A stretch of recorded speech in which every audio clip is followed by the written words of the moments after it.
Class 12 का second chapter Gauss के नियम एवं उनके अनुप्रयोग। ठीक है, इस अनुप्रयोग के अंदर अपने को गाउस के नियम का उपयोग करके अलग अलग चीजों के लिए विद्युत क्षेत्र ज्ञात करना है। ठीक है, जिस तरह से आपने विद्युत क्षेत्र पहले चैप्टर में पढ़ा वही चीजें ज्ञात करनी है, लेकिन उनको अपने सामान्य कूलाम के नियम की तरह नहीं लगा के Q1 Q2 बटे R के स्क्वायर उसकी तरह नहीं लगा के अपने को गाउस का नियम उपयोग में करना है।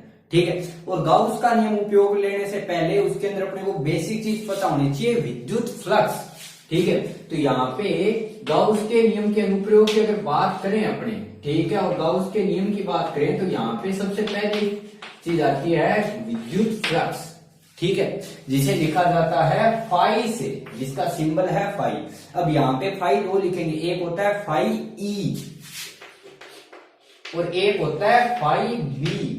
फाई बी काम में लिया जाता है विद्युत फ्लक्स किसी चुंबकीय क्षेत्र के लिए, और फाई ई काम में लिया जाता है विद्युत फ्लक्स किसी भी विद्युत क्षेत्र के लिए। ठीक है, तो यहाँ पे अगर अपने बात करें विद्युत फ्लक्स की, तो विद्युत फ्लक्स का मतलब होता है किसी भी सतह, कोई भी एक सतह, ठीक है, उस सतह से अगर अपने विद्युत क्षेत्र रेखाओं की बात करें, ठीक है, यानी कोई बंद पृष्ठ है जो चारों ओर से बंद हो और उस बंद पृष्ठ से गुजरने वाली विद्युत क्षेत्र रेखाएं जो होती है, ठीक है, उनकी संख्या को क्या बोलते हैं, विद्युत फ्लक्स। ठीक है, यानी जैसे कोई मान लो कि ये बंद पृष्ठ है, गोला है, वर्ग है, ठीक है, इसके अंदर विद्युत क्षेत्र रेखाएं जो गुजरी है उनकी संख्या कितनी है, 4। तो इसका मतलब इसका फ्लक्स कितना है, 4। ठीक है, तो विद्युत फ्लक्स बताता है किसी भी बंद पृष्ठ से गुजरने वाली विद्युत क्षेत्र रेखाओं की संख्या को, लेकिन वो जो रेखाएं हैं वो उससे गुजरनी चाहिए लंबवत। क्या गुजरनी चाहिए, लंब। ठीक है, तो यहाँ पे अगर अपनी बात करें विद्युत फ्लक्स की, तो विद्युत फ्लक्स का सीधा सा मीनिंग है किसी भी बंद पृष्ठ से गुजरने वाली लंबवत विद्युत क्षेत्र रेखाओं की संख्या क्या कहलाती है, विद्युत फ्लक्स कहलाती है। ठीक है, अब ये जो विद्युत फ्लक्स है इसको लिखा जाता है फाई से, और फाई को लिखते हैं ई डॉट ए, यानी विद्युत क्षेत्र और क्षेत्रफल सदिश। ठीक है, क्षेत्रफल कौन सी राशि मानी जाती है, सदिश, न कि अदिश। ठीक है, और इसकी दिशा हमेशा मानी जाती है किसी भी सतह के लंबवत। ठीक है, और हमेशा उस पृष्ठ से बाहर की ओर। ठीक है, जैसे मान लो कि ये अगर अपनी ये पृष्ठ है, कोई वर्ग है, इस वर्ग पर अगर मैं क्षेत्रफल सदिश देखूं, तो क्षेत्रफल सदिश अगर इस परत के लिए देखूं मैं, जैसे ये कोई घन है सामने अपने, तो ये एक परत है उसकी, इस परत के अनुसार देखूं तो इस परत पे, ये जो परत ऐसे है, इस पे विद्युत क्षेत्र की दिशा होनी चाहिए इस परत के लंबवत, यानी ये ऐसे। ठीक है, ये ऐसे होनी चाहिए, और ये जो विद्युत क्षेत्र है उसकी लंबवत दिशा दो हो सकती है, या तो वो अंदर की तरफ है या फिर बाहर। तो अगर उसकी दिशा मैं इस तरफ करूं तो इस तरफ करने का मतलब अंगूठा है वो वर्ग के अंदर की साइड आ रहा है, जबकि जो क्षेत्रफल सदिश है उसकी दिशा हमेशा मानी जाती है उस पृष्ठ के लंबवत और किधर है, बाहर की ओर, यानी ये पृष्ठ रहा इस पृष्ठ के लंबवत और किधर है, बाहर की। ठीक है, तो यहाँ पे जो क्षेत्रफल है वो अदिश राशि नहीं मानी जाती, कैसी राशि मानी जाती है, सदिश। ठीक है, तो विद्युत फ्लक्स का मतलब किसी भी बंद पृष्ठ से गुजरने वाली लंबवत विद्युत क्षेत्र रेखाओं की संख्या। ठीक है, उसे बोलेंगे विद्युत फ्लक्स। इसे लिखा जाता है फाई से, फाई लिखते हैं फाई बराबर E dot DA. E dot DA का मतलब ई तो है विद्युत क्षेत्र और साथ में ए है क्षेत्रफल सदिश। ठीक है, उनका कौन सा प्रोडक्ट करना है, डॉट। ठीक है, डॉट का मतलब कैसा गुणनफल, अदिश, और अदिश गुणनफल करने का मतलब है फाई का मान जो प्राप्त होगा वो कैसी राशि प्राप्त होगी, अदिश, यानी उसमें आई कैप, जे कैप, के कैप कुछ भी नहीं। ठीक है, अब अगर बात करें फाई बराबर ई डॉट डीए, तो इसकी इकाई क्या लिख सकते हैं, इसकी इकाई लिख सकते हैं ई डॉट डीए है, तो ई डॉट डीए को अगर सोल्व करें तो ई डॉट डीए को लिख सकता हूं ई ए कोस थीटा, क्योंकि जब भी अपने ए डॉट बी या बी डॉट सी जो भी करते हैं उसके अंदर हमेशा कौन सा थीटा आता है, कोस थीटा। तो यहाँ पे अगर मैं ई डॉट ए को ओपन करूं तो ई डॉट ए को लिख सकता हूं ई ए कोस थीटा। तो यहाँ पे अगर मैं इसकी इकाई की बात करूं तो इकाई को लिख रहा हूं ई गुणा ए। ई का मतलब विद्युत क्षेत्र, और विद्युत क्षेत्र की इकाई क्या लिखते हैं, न्यूटन पर कूलाम, क्योंकि ई को अपने लिखा था एफ बटे क्यू नॉट, एफ का मान न्यूटन और नीचे कूलाम, तो इकाई आएगी ई की, तो आई न्यूटन पर है कूलाम, और गुणा में आगे जो ए है, ए होता है क्षेत्रफल, क्षेत्रफल का इकाई है मीटर स्क्वायर। इसलिए जो विद्युत फ्लक्स है उसकी इकाई लिखी जाती है न्यूटन मीटर स्क्वायर बटे कूलम। इसकी आगे एक इकाई हो रहा है कि वोल्ट गुणा मीटर, को अपने आगे बात करेंगे उस टाइम, ठीक है। तो यहाँ पे अगर अपने बात करें फाई की, तो फाई को लिखते हैं ई डॉट डी ए या E dot A. D A तब काम में लेंगे जब क्षेत्रफल सदिश बहुत ही छोटा, ठीक है। यहाँ पे ई डॉट ए को ओपन करें तो ई ए कोस थीटा, और उसके आधार पर अगर इसका अपने इकाई देखें तो इसका इकाई होता है न्यूटन पर कूलम इंटू मीटर का स्क्वायर। और जो फाई है वो कैसी राशि होती है? अदिश राशि, ठीक है। अब यहाँ पे कई बार ऐसा होता है भी अगर अपने जैसे घन है तो घन के अंदर जो ए है, ए की दिशा का निर्धारण करें तो घन के अंदर उसकी 6 दिशाएं हैं। क्यों? क्योंकि अगर अपने घन की बात करें तो घन ऐसी आकृति है, तो ये पृष्ठ इसका लंबवत ऐसे, ऊपर वाले पृष्ठ का लंबवत ऐसे, इधर वाले पृष्ठ का लंबवत ऐसे और इधर वाले पृष्ठ का लंबवत ऐसे। यानी इस समय अपने अगर घन घनाभ किसी भी आकृति की बात करें तो उसके लिए ए के अलग अलग क्या कर लेने पड़ेंगे, एक तरीके से घटक करने पड़ेंगे अपने, ठीक है। तो यहाँ पे अपने को थोड़ा सा ध्यान रखना है, अगर आकृति सतत नहीं है तो उस आकृति के लिए अपने को ए के अलग अलग घटक भी लेने पड़ सकते हैं। यानी फ्लक्स के आधार पर अपने उस फ्लक्स का जो निर्धारण करना है वो किया जा सकता है ए की दिशा के आधार पर, ठीक है। अभी ए कैसा है, किस दिशा में है, अगर ए अपनी दिशा बदल रहा है तो उसके आधार पर नया फ्लक्स निकालेंगे और बाद में सारे फ्लक्स को आपस में क्या कर देंगे, जोड़ देंगे। और जोड़ने के लिए उनकी दिशा का निर्धारण नहीं किया जाना, क्यों? क्योंकि जो फ्लक्स है वो कैसी राशि है? अदिश राशि, ठीक है। इसलिए अपने को अगर ए की 3 दिशाएं प्राप्त हो रही है तो फ्लक्स भी कितने निकालेंगे? 3, ठीक है। 4 दिशाएं तो फ्लक्स भी कितने? 4, और चारों को निकाल के आपस में क्या कर दो, जोड़, ठीक है। यानी ये करेंगे बीजगणितीय योग। बीजगणितीय योग का मतलब कैसी राशि है? अदिश राशि, ठीक है। अब यहाँ पे अगर अपने बात करें फाई की, तो फाई मैंने अदिश राशि लिख दी। अब ये प्लस का भी हो सकता है और माइनस का भी। तो यहाँ पे फ्लक्स के साइन का निर्धारण करने के लिए 2 चीजें लिखी जाती है। यदि जो फ्लक्स है, ठीक है, तो जैसे अगर मैं बात करूं ये बंद आकृति है, अगर विद्युत क्षेत्र रेखा इससे बाहर की ओर जा रही है, इस तरफ ई किससे निकल रहा है? इधर बाहर। अगर ये इधर बाहर निकल रहा है और अगर मैं इस सतह पर ए की दिशा देखूं तो ए की दिशा इसके लंबवत किधर आएगी? बाहर की ओर। तो ए की दिशा भी इसके किधर है? लंबवत है बाहर की ओर। तो अगर मैं यहाँ पे ई ए कोस थीटा लिखूंगी, ये बनेगा फाई बराबर ई ए कोस कितने डिग्री?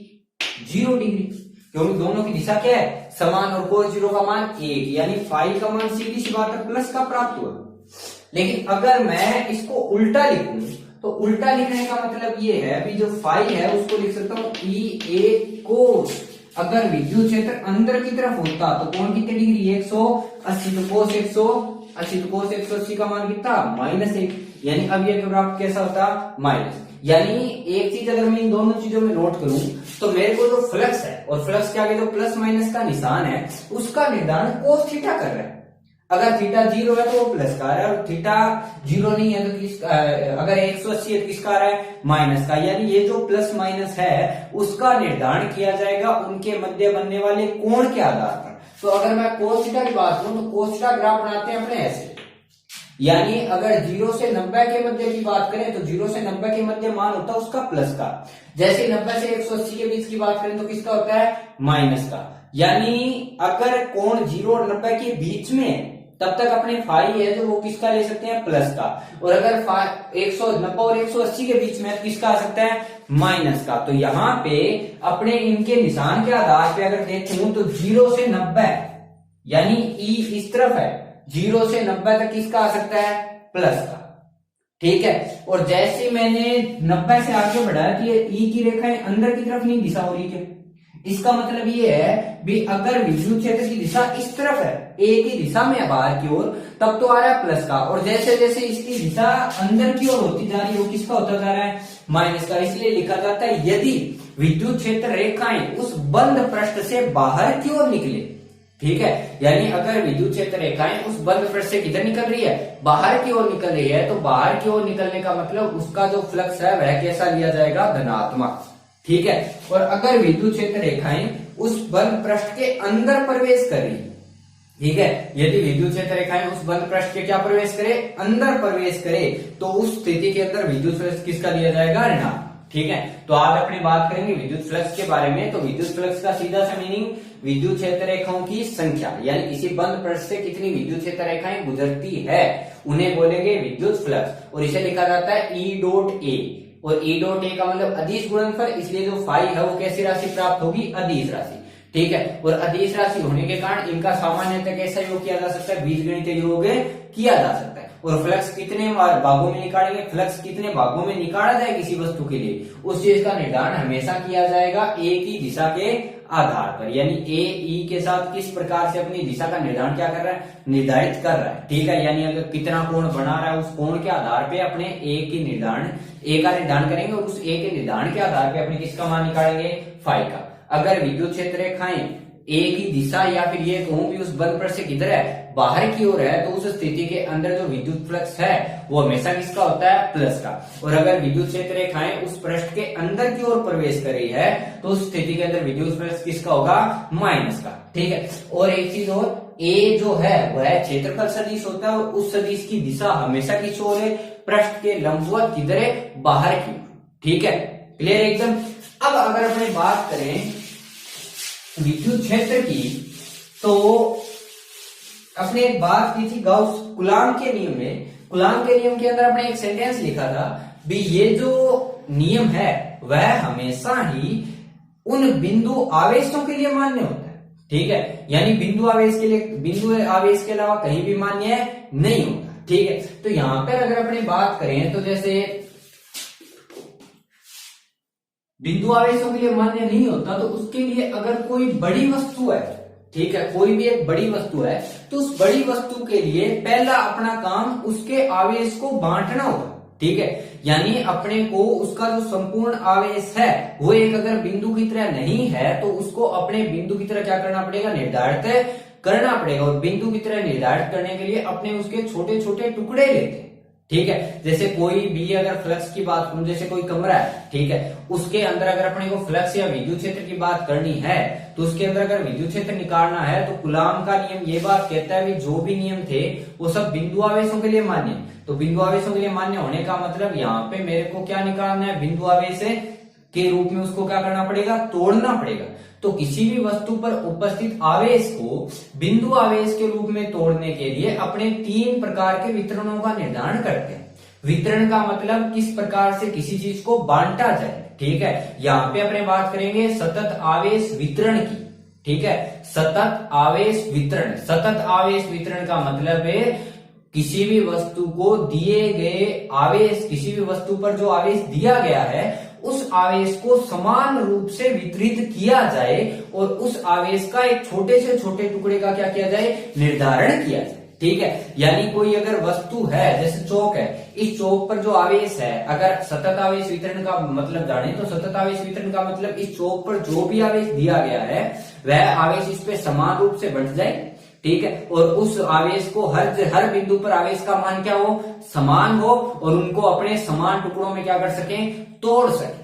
ठीक है, यानी किसी भी चीज पर अगर 10 कूलाम्ब आवेश है, ठीक है, जैसे मान लो 1 मीटर लंबा तार है, उस 1 मीटर लंबे तार पर 10 कूलाम्ब आवेश है, तो इसका मतलब अगर मैं बात करूं सतत आवेश वितरण की, तो सतत आवेश वितरण का मतलब अगर 1 मीटर पर अगर 10 कूलाम्ब आवेश है तो प्रत्येक भाग को कितना आवेश मिलेगा, यानी सब भाग को बराबर आवेश मिलना चाहिए। समझ के बात को। ठीक है, यानी यहाँ पे अगर अपने बात करें आवेश वितरण की, तो आवेश वितरण का मतलब किसी वस्तु पर आवेश को क्या करना, बांटना। ठीक है, और आवेश को बांटने के लिए 3 प्रकार के वितरण का निर्धारण करते हैं। एक होता है रेखीय आवेश वितरण, एक होता है पृष्ठ आवेश वितरण और एक लिखा जाता है आयतन आवेश वितरण। ठीक है, 3 प्रकार के वितरणों का निर्धारण करेंगे, पृष्ठ आवेश, रेखीय आवेश वितरण, पृष्ठ आवेश वितरण और आयतन आवेश वितरण। अगर सबसे पहले की बात करें तो सबसे पहला आता है रेखीय आवेश वितरण।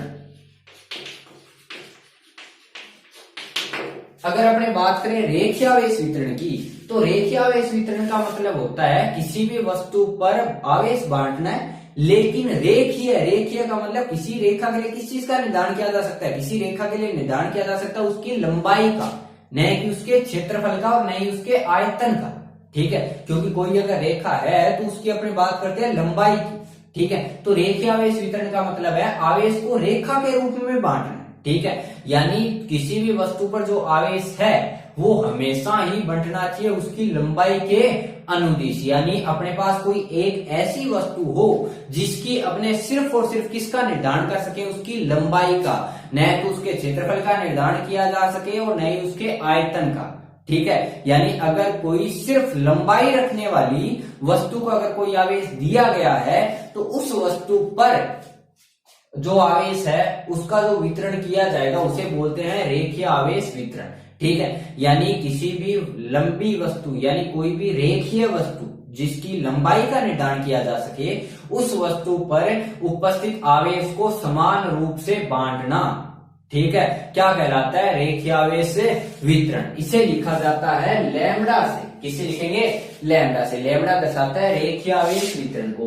अब अगर यहाँ पे बात करूं रेखीय आवेश वितरण की, तो रेखीय आवेश वितरण का मतलब किसी चीज को समान रूप से बांटना लेकिन उसकी लंबाई के अनुदिश। ठीक है, तो जैसे अगर अपने बात करें भी 5 रुपए में अगर 10 पेन आते हैं तो 1 रुपए में आएंगे 10/5। तो अपने एक के निर्धारण के लिए उसकी संख्या क्या कर रहे हैं, भाग कर रहे हैं। ठीक है, अभी 5 के 10 थे। ठीक है, तो यानी सीधी सी बात है 5 के अगर 10 थे तो 1 का ये 5 इसके भाग में गया, यानी जो संख्या उसके डिवाइड में आनी चाहिए। तो यहाँ पे अगर मैं बात करूं लैम्बडा की, तो लैम्बडा है रेखीय आवेश वितरण, यानी आवेश को बांटना है लेकिन किसके अनुदिश से, लंबाई के अनुदिश। इसलिए लिखा जाता है लैम्बडा को Q/N, यानी आवेश और बटे में उसकी लंबाई, या फिर इसको लिख सकते हैं लैम्बडा को dQ/dN। ठीक है, लैम्बडा को चाहे संपूर्ण भाग में बांटा जाए चाहे छोटे छोटे टुकड़ों में, हर एक बिंदु के लिए लैम्बडा का मान क्या होगा, समान। क्योंकि सतत का मतलब ये होता है कि सब बिंदुओं पर जो जिस भी चीज का निर्धारण किया जा रहा है वह सब बिंदुओं पर क्या मिले, समान मिले। ठीक है, इसलिए लैम्बडा को लिख सकते हैं Q/L या फिर dQ/dL। अब dQ/dL लिखा तो इसकी इकाई क्या लिखेंगे, ऊपर आवेश है तो क्या लिखते हैं, कूलाम, और बटे लंबाई है इसलिए मीटर, इसलिए इसकी इकाई होती है कूलाम पर मीटर। ठीक है, यानी रेखीय आवेश वितरण का मतलब किसी भी चीज पर अपने आवेश का वितरण करना है लेकिन उसकी लंबाई के अनुदिश, इसलिए लिखा जाता है Q/L। दूसरा अगर अपने बात करें पृष्ठीय आवेश वितरण की, पृष्ठीय आवेश वितरण का मतलब होता है सिग्मा से। यानी यहाँ पे अपने बात करते हैं पृष्ठ आवेश वितरण की, तो पृष्ठीय आवेश वितरण का मतलब है किसी भी वस्तु पर कोई आवेश बांटा जाए लेकिन वह आवेश बांटा जाए हमेशा उसके क्षेत्रफल के अनुदिश। ठीक है, यानी अगर उसकी लंबाई के अनुदिश बांटा जाएगा तब तो अपने बात करेंगे रेखीय आवेश वितरण की, और अगर वह जो आवेश है वो उसके क्षेत्रफल के अनुदिश बांटा जाए यानी उस आवेश का मान उसके क्षेत्रफल के रूप में बराबर भागों में बांटा जाए, तब वहां पे बात करते हैं पृष्ठीय आवेश वितरण। इसलिए पृष्ठीय आवेश वितरण का लिखते हैं आवेश का ऐसा वितरण जो उस वस्तु के पृष्ठीय क्षेत्रफल के रूप में समान रूप से वितरित किया जाए, उसे लिखते हैं पृष्ठीय आवेश वितरण। इसे लिखते हैं सिग्मा से, और सिग्मा को लिखते हैं पृष्ठीय आवेश वितरण यानी Q, और वितरण किस पे करना है, क्षेत्रफल पे। इसे लिखा जाता है Q/A, या फिर लिख सकते हैं dQ/dA। इसकी इकाई क्या बनेगी, ऊपर कूलाम और नीचे क्षेत्रफल, इसलिए मीटर का स्क्वायर, इसे लिखा जाता है कूलाम पर मीटर का स्क्वायर। अब अपने को एक चीज ध्यान रखनी है, अगर कहीं पे कोई वस्तु चालक है, कोई वस्तु क्या है, चालक, तो अपने एक बात की थी अगर वस्तु चालक है तो उसकी एक प्रकृति होती है कि उस पे जो उपस्थित आवेश है वो उसके पृष्ठ पर समान रूप से वितरित होता है। ठीक है, यानी अगर वस्तु चालक है तो कभी भी आवेश उसके अंदर नहीं रुकता, वह आवेश हमेशा ही उससे किधर निकलता, उसकी सतह की ओर भागता है। ठीक है, तो यहाँ पर अगर मैं बात करूं पृष्ठीय आवेश वितरण की, तो कोई भी चालक वस्तु हो जिसका कोई क्षेत्रफल हो, ठीक है, अगर कोई चालक वस्तु है जो खुद का क्या रख रही है, क्षेत्रफल, तो उसके अंदर हमेशा ही कौन सा वितरण होता है, पृष्ठीय आवेश वितरण। यानी किसी भी वस्तु पर उपस्थित आवेश को उसके पृष्ठीय क्षेत्रफल के रूप में समान रूप से वितरित करना होगा। ठीक है, उसे बोलेंगे उसका पृष्ठीय आवेश वितरण। अब अगर अपने बात करें 3 नंबर की, तो 3 नंबर होता है आयतन आवेश वितरण। 3 नंबर का निर्धारण किया जाता है आयतन आवेश वितरण। ठीक है, आयतन आवेश वितरण का मतलब ये होता है किसी भी वस्तु पर दिया गया आवेश उसके आयतन में, किसी भी वस्तु पर दिया गया आवेश उसके आयतन में समान रूप से वितरित होना चाहिए। ठीक है। अगर दिया गया आवेश समान रूप से वितरित हो किसमें, उसके आयतन में, तब उसे बोलते हैं आयतन आवेश वितरण। इसे निर्धारित किया जाता है रो के द्वारा, और रो को लिखा जाता है Q, और बटे में क्या आएगा V आयतन, क्योंकि इसका जो वितरण है वो किसके रूप में किया जा रहा है, आयतन, इसलिए इसको लिख सकते हैं dQ बटे dV। अगर dQ बटे dV लिखे तो इसकी इकाई क्या लिख सकते हैं, Q का कूलम और आयतन का मीटर की घात थीटा 3, ठीक है। इसलिए अपने 3 प्रकार के वितरण की बात करें, ठीक है। और यहाँ पे अगर आयतन आवेश वितरण की बात करें तो आयतन के रूप में अगर वस्तु चालक है तो चालक के अंदर कभी भी जो आवेश है वो उसके अंदर नहीं रहता, वो हमेशा किस पे जाता है, सतह पर। इसलिए आयतन आवेश वितरण की बात सिर्फ और सिर्फ कुचालक वस्तुओं के लिए की जाएगी, और वो भी ऐसी वस्तु होनी चाहिए जिनके लिए आयतन का निर्धारण किया जा सके, जैसे गोला हो गया, बेलन, घनाभ, घन, ठीक है, उनके लिए आयतन का निर्धारण किया जा सकता है। अगर वो वस्तुएं कैसी है, कुचालक है, तब उनके लिए बात की जाएगी आयतन आवेश से वितरण की। इसलिए अपने को यहाँ पे आज अपने बात की विद्युत फ्लक्स की। विद्युत फ्लक्स का मतलब गुजरने वाली विद्युत क्षेत्र रेखाओं की संख्या। उसके बाद अपने बात की आवेश वितरण की। तो आवेश वितरण 3 प्रकार के, रेखीय आवेश वितरण मतलब जो आवेश है वो उसकी रेखा के अनुसार समान रूप से वितरित किया जाए, यानी उसकी लंबाई में बांटा जाए, ठीक है। 2 नंबर बात की पृष्ठीय क्षेत्रफल की, पृष्ठीय आवेश वितरण की। इसका मतलब जो आवेश है वो उसके पृष्ठीय क्षेत्रफल के रूप में समान रूप से वितरित होना चाहिए। ये होगा सिर्फ और सिर्फ कौन सी वस्तुओं में, चालक में, ठीक है। और अगर अपने बात करें आयतन आवेश वितरण की, तो आयतन आवेश वितरण के अंदर जो आवेश है उसका वितरण होना चाहिए उसके आयतन के रूप में, और ये पाया जाता है किसके अंदर, सिर्फ कुचालक वस्तुओं के। विद्युत फ्लक्स के बारे में और उसके साथ जो सतत आवेश वितरण था, ठीक है। तो अपने एक सतत आवेश वितरण की अगर अपने बात करें तो अपने उसके अंदर बात की थी 3 टाइप के वितरण की, यानी एक तो रेखीय है, जब उसका जो आवेश है उसकी लंबाई के अनुसार बांटा जाए, ठीक है। एक बात की थी अपने पृष्ठीय, पृष्ठीय मतलब उसके क्षेत्रफल के रूप में बांटा जाए, और एक बात की थी आयतन, यानी उसके आयतन के रूप में बराबर बांटा जाए, ठीक है। तो उसके आधार पे अपने Q लिखा था, लैम्डा लिखा था, सिग्मा लिखा था, रो लिखा था, ठीक है। तो यहाँ पे अगर अपने कहीं पे भी किसी वस्तु के कारण अगर विद्युत क्षेत्र निकालना हो तो विद्युत क्षेत्र को निकालने के लिए यहाँ पे अपने को अलग टाइप का प्रोसेस फॉलो करना है, ठीक है।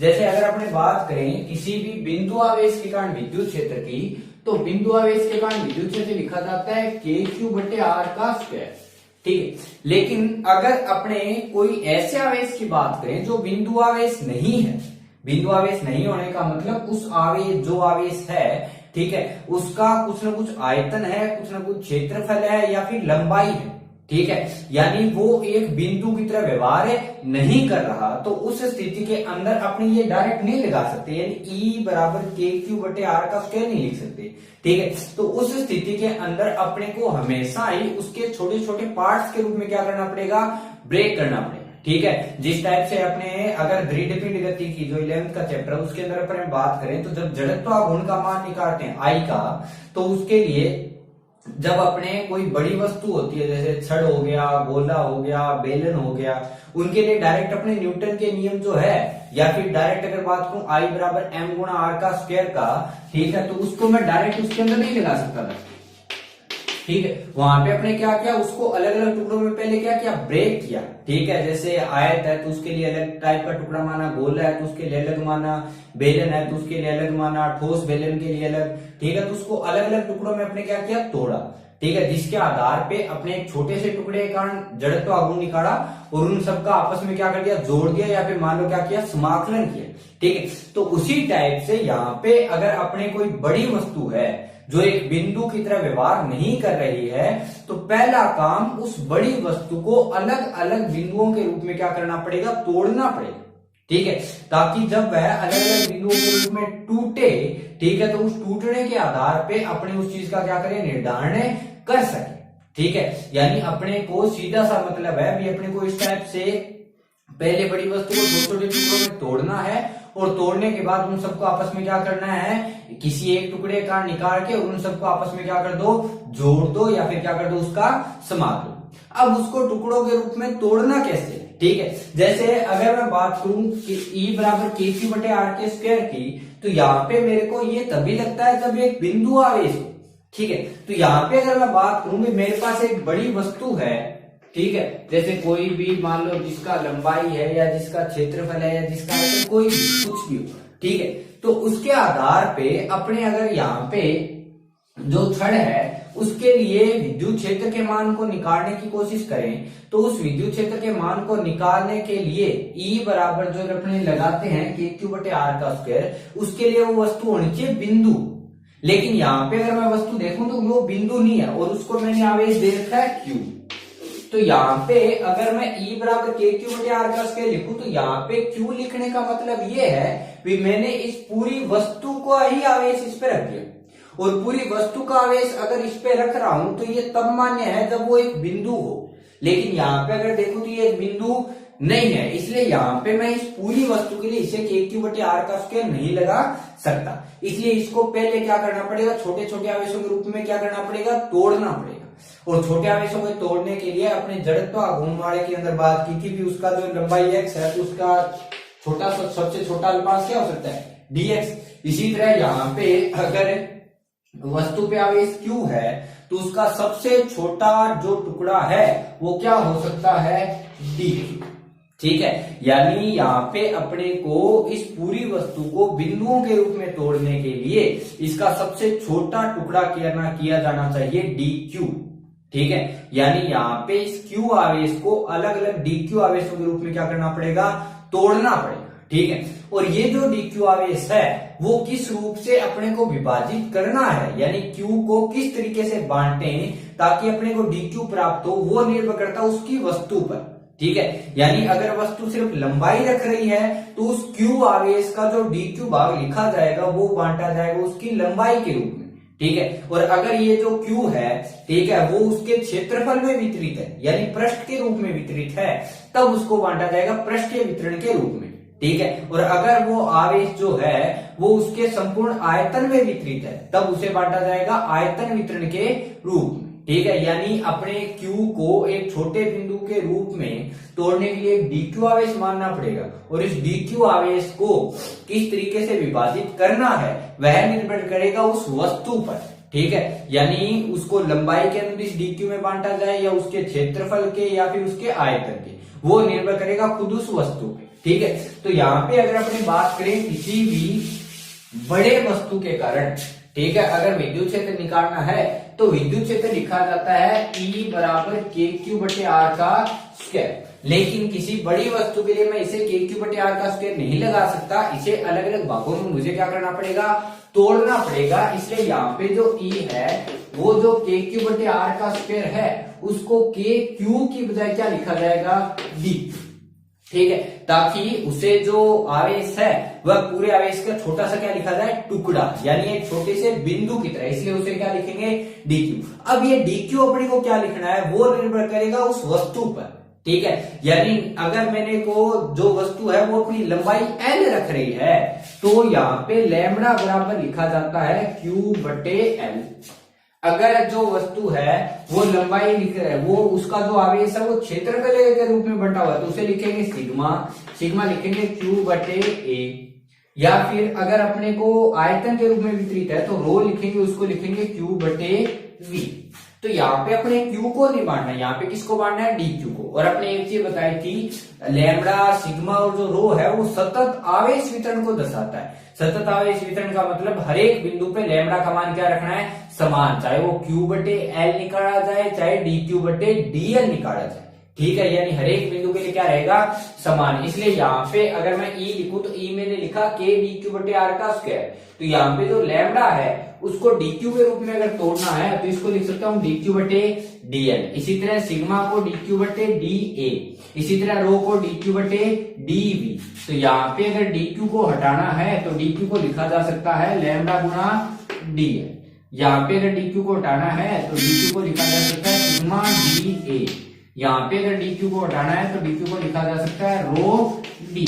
ठीक है, इसलिए अगर कहीं पे कोई बड़ी वस्तु है और उसके कारण अपने को विद्युत क्षेत्र निकालना है तो उसको लिखा जाएगा KdQ/R का स्क्वायर। तो यहाँ पे जो dq है वो एक छोटा सा अल्पांश है, तो यहाँ पे जो विद्युत क्षेत्र है वो भी संपूर्ण नहीं आएगा, वो भी एक छोटा सा क्या आएगा, अल्पांश। इसलिए इसको E नहीं लिखेंगे, क्या लिखेंगे, DE। ठीक है, तो यहाँ पे D लिखा जाएगा KdQ/R का स्क्वायर। और डी क्यू को किस टाइप से बदलना है वो निर्भर करेगा उसके वस्तु पर, यानी लंबाई है तो डी क्यू को लैम्डा डीएल, अगर क्षेत्रफल है तो डी सिग्मा डीए, और अगर आयतन है तो सिग्मा रो डी। ठीक है, अब यहाँ पे डी क्यू है तो आपने डी क्यू को तो इसके रूप में तोड़ दिया, लैम्डा डीएल सिग्मा डीए रो डीवी। लेकिन यहाँ पे अगर मेरे को ये जो डी देखूं डी क्यू देखूं तो डी क्यू के कारण मान है सिर्फ डी का, तो डी मतलब एक छोटे से अल्पांश के कारण विद्युत क्षेत्र।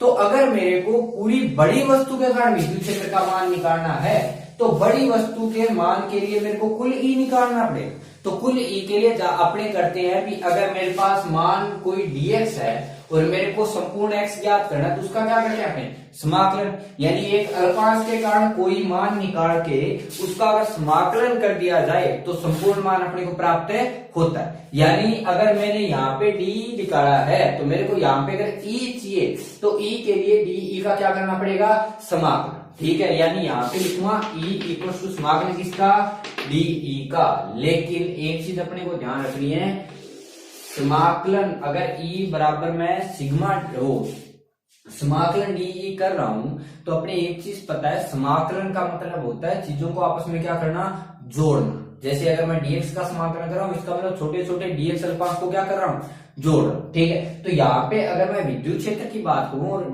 E को मैंने लिखा समाकलन डी, इसका मतलब ये है भी मैंने छोटे छोटे अल्पांश के कारण जो विद्युत क्षेत्र आए हैं उनको आपस में क्या कर दिया जोड़ दिया। लेकिन अपने को ये चीज भी पता है कि जो विद्युत क्षेत्र है वो कैसी राशि है सदिश राशि, और अगर किसी सदिश राशि को जोड़ा जाना है तो उसको जोड़ने के लिए अपने को उसकी दिशा का निर्धारण करना पड़ेगा। इसलिए अगर मेरे को E निकालना है तो हमेशा ही ये चीज सही नहीं है कि हमेशा E के लिए DE का क्या करो समाकलन। क्यों? क्योंकि DE का समाकलन करना मतलब सारे DE को आपस में क्या करना जोड़ना, और E जो है जो DE है विद्युत क्षेत्र का एक छोटा सा अल्पांश है वो कैसी राशि होती है सदिश, यानी उनको जोड़ने के लिए अपने को दिशा का क्या करना पड़ेगा निर्धारण करना पड़ेगा। इसलिए DE का समाकलन यानी E निकालने के लिए DE का समाकलन तभी किया जाएगा जब सभी DE की दिशा क्या हो समान, यानी सीधा सा मतलब है पहले अलग अलग अल्पांश के कारण DE निकालो, उन DE की दिशा अगर एक ही दिशा में है तब तो E के लिए मैं DE का समाकलन कर सकता हूं, और अगर सबकी दिशा समान नहीं है तब E के लिए मैं DE का समाकलन नहीं कर सकता। उसके लिए मेरे को ये निर्धारण करना पड़ेगा भी कौन से तो जुड़ेंगे या कौन से घटेंगे, या फिर कौन से DE के मुझे क्या लेने पड़ेंगे घटक। ठीक है, इसलिए अपने कुल विद्युत क्षेत्र निकालने के लिए कभी भी DE का सीधा समाकलन नहीं करेंगे, यानी अपने को पहले DE की क्या देखनी पड़ेगी दिशा। ठीक है, भी सभी DE की दिशा अगर समान है यानी सभी अल्पांश के कारण जो विद्युत क्षेत्र आ रहा है, अगर सभी अल्पांश के कारण उत्पन्न होने वाले विद्युत क्षेत्र की दिशा समान है तब तो उसका समाकलन करेंगे, और अगर सभी विद्युत क्षेत्र की दिशा समान नहीं है तब उसका समाकलन नहीं किया जाएगा। उसके लिए अपने को पहले उसकी दिशा का निर्धारण करना पड़ेगा। ठीक है, इसलिए हो सकता है कि दो DE है वो एक दूसरे के विपरीत है, या फिर हो सकता है जो दो DE है उसकी दिशा एक दूसरे के अलग अलग हो, तो कभी उनको जोड़ना भी पड़ सकता है, कभी उनको घटाना भी पड़ सकता है, और कभी उनके घटक भी लेने पड़ सकते हैं। ठीक है, इसलिए डायरेक्ट अगर मैं DE लिखूं तो DE मैंने लिख लिया k dq बटे r का स्क्वायर, क्योंकि यहाँ पे जो k q आता है तो अगर वस्तु बड़ी है तो q डायरेक्ट नहीं लिखा जा सकता, इसलिए उसको छोटे छोटे अल्पांश किसके रूप में तोड़ा जाएगा dq, और बाद में उसका अगर समाकलन किया जाए तो समाकलन करते टाइम भी अपने को ये चीज ध्यान रखनी है भी इसका समाकलन तभी होगा जब सबकी दिशा क्या हो समान।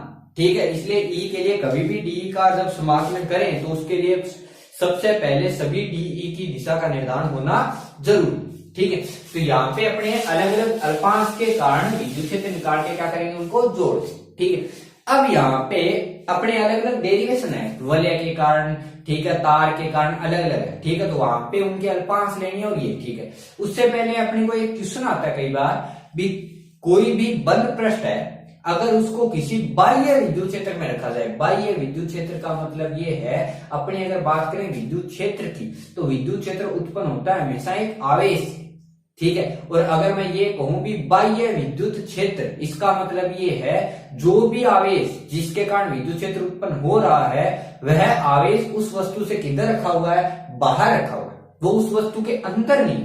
उस वस्तु से किधर रखा हुआ है, बाहर। जैसे मैंने कहा कि ये कोई भी पृष्ठ है, ठीक है, उस पृष्ठ के ऊपर मैंने कहा कि ये जो पृष्ठ है वो बाह्य विद्युत क्षेत्र के अंदर रखा गया है। बाह्य विद्युत क्षेत्र का मतलब ये है भी इस आकृति के अंदर कोई भी आवेश उपस्थित नहीं है। बाहर चाहे आवेश कुछ भी हो, कितना भी हो, कहीं भी रखा हो, ठीक है, वो उसको बोलते हैं उसका बाह्य विद्युत क्षेत्र, ठीक है। लेकिन अगर वो विद्युत क्षेत्र मैं कहूं बाह्य विद्युत क्षेत्र, तो इसका मतलब ये है कि वो जो आवेश है वो इस वस्तु के अंदर नहीं रखा हुआ। अगर लिखा जाए आंतरिक विद्युत क्षेत्र, ठीक है, तो यानी इसका मतलब वो जो आवेश है वो उसके अंदर कहीं पे उपस्थित है, ठीक है। तो यहाँ पे अपने क्वेश्चन आता है कई बार भी, सिद्ध करो कि बाह्य विद्युत क्षेत्र में अगर कोई वस्तु रखी जाती है तो उससे गुजरने वाले कुल फ्लक्स का मान कितना होता है, शून्य होता है, ठीक है। यानी अगर किसी बंद पृष्ठ को या बंद आकृति को किसी बाह्य विद्युत क्षेत्र में रखा जाए तो उससे गुजरने वाले फ्लक्स का मान कितना होता है, शून्य,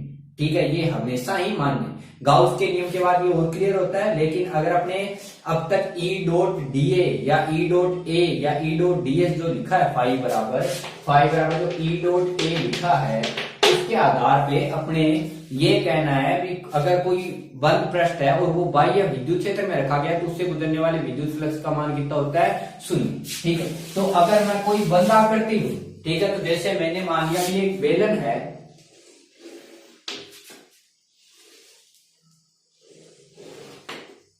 अगर ये बेलनाकार आकृति है और इस बेलनाकार आकृति को किसी बाह्य विद्युत क्षेत्र में रखा गया है, बाह्य विद्युत क्षेत्र का मतलब इसके अंदर कोई आवेश उपस्थित है नहीं है, तो मैंने बाह्य विद्युत क्षेत्र मान लिया भाई बाह्य विद्युत क्षेत्र ये है,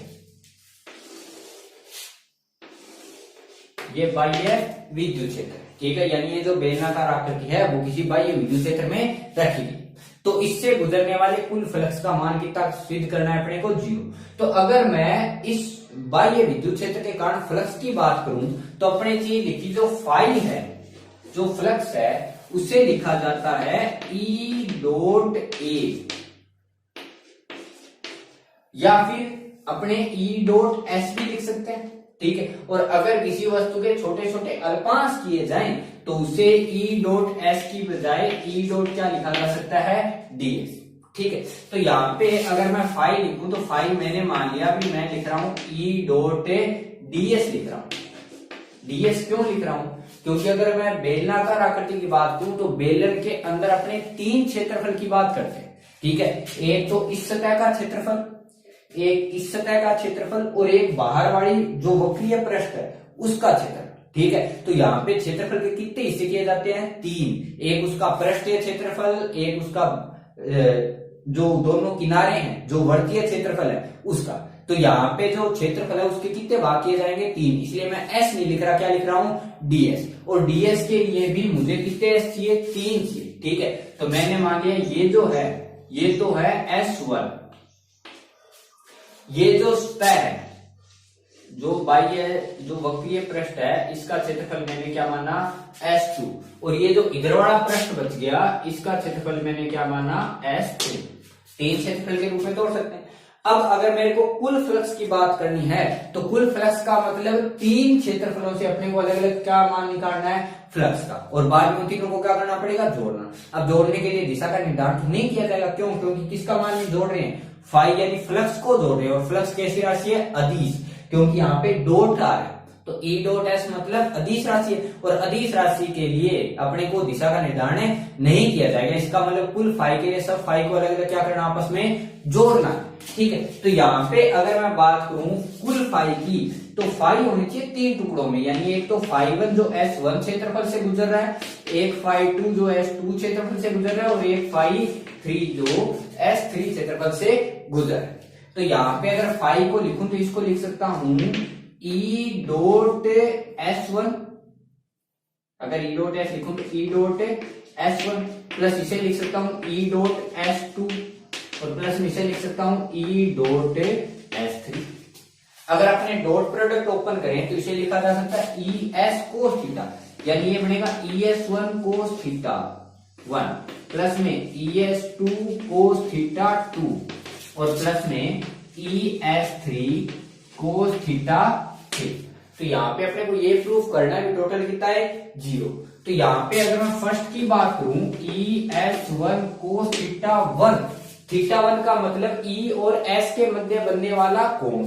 तो अगर E देखो तो E तो है इस साइड, S की अगर बात करें तो जो क्षेत्रफल सदिश है, क्षेत्रफल सदिश के अंदर अपने बात की थी कि जो क्षेत्रफल सदिश है उसकी दिशा हमेशा पृष्ठ के लंबवत और किधर होती है, बाहर की ओर होती है। यानी ये जो पृष्ठ है वो S है तो इसके लंबवत रेखा ये आएगी और किधर आनी चाहिए, बाहर की ओर यानी इस साइड। इसलिए S1 की दिशा तो ये है,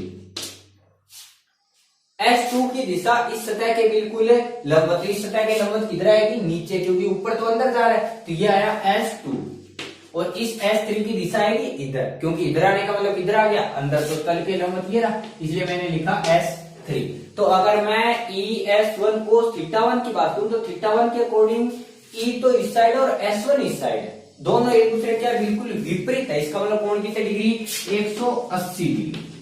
दूसरा अगर मैं बात करूं ES2 cos θ2 तो cos θ2 का मतलब S2 और S2 अगर E देखूं तो इन दोनों के मध्य कोण कितने डिग्री है, 90। तो ये आएगा cos 90। और प्लस में अगर मैं तीसरे की बात करूं तो ES3 cos θ3 का मतलब है E और S। तो E और S θ3 के लिए देखूं तो दोनों की दिशा क्या है, समान। इसका मतलब कोण कितने डिग्री, 0। तो अगर मैं बात करूं ES1 तो cos 180 का मतलब होता है -1 और ES2 और cos 90 का मतलब है 0। और अगर मैं बात करूं ES3 तो cos 0 का मतलब है 1। तो यहाँ पे लिख सकता हूं माइनस का ES1 प्लस 0 और प्लस ES3। अब अगर अपने बात करें इन दोनों में तो इन दोनों में E आ सकता है कॉमन। तो E अगर कॉमन बचूं तो ये तो लिखा माइनस का S1 और प्लस का S3। तो यहाँ पे अगर अपने बेलन की बात करें तो बेलनाकार आकृति में एक पता है भी कोई भी बेलनाकार आकृति हो तो उसका ऊपरी क्षेत्रफल और नीचे वाला क्षेत्रफल क्या होता है, बराबर। यानी ये अगर बेलनाकार आकृति है तो ये क्षेत्रफल और ये क्षेत्रफल क्या होता है, समान। यानी ऊपर वाला क्षेत्रफल और नीचे वाले दोनों क्षेत्रफल क्या होने हैं, समान। इसका मतलब S1 और S3 दोनों बेलनाकार आकृति के किनारे और उन दोनों का क्षेत्रफल क्या होना चाहिए, समान। तो अपने को ये पता है भी E अगर माइनस S1 है तो ये S3 है वो किसके बराबर होना चाहिए, S1 के, क्योंकि S1 और जो S3 है वो बेलनाकार आकृति के दो सिरे हैं। ठीक है, तो इनका क्षेत्रफल क्या होगा, समान। तो माइनस S1 और प्लस S1 हो गया 0। तो E का वैल्यू कितना आता है, टोटल फाई का वैल्यू कितना आता है, 0। ठीक है, इसलिए कभी भी कोई बंद आकृति हो तो बंद आकृति के कारण हमेशा ही गुजरने वाले फ्लक्स का मान कितना होता है,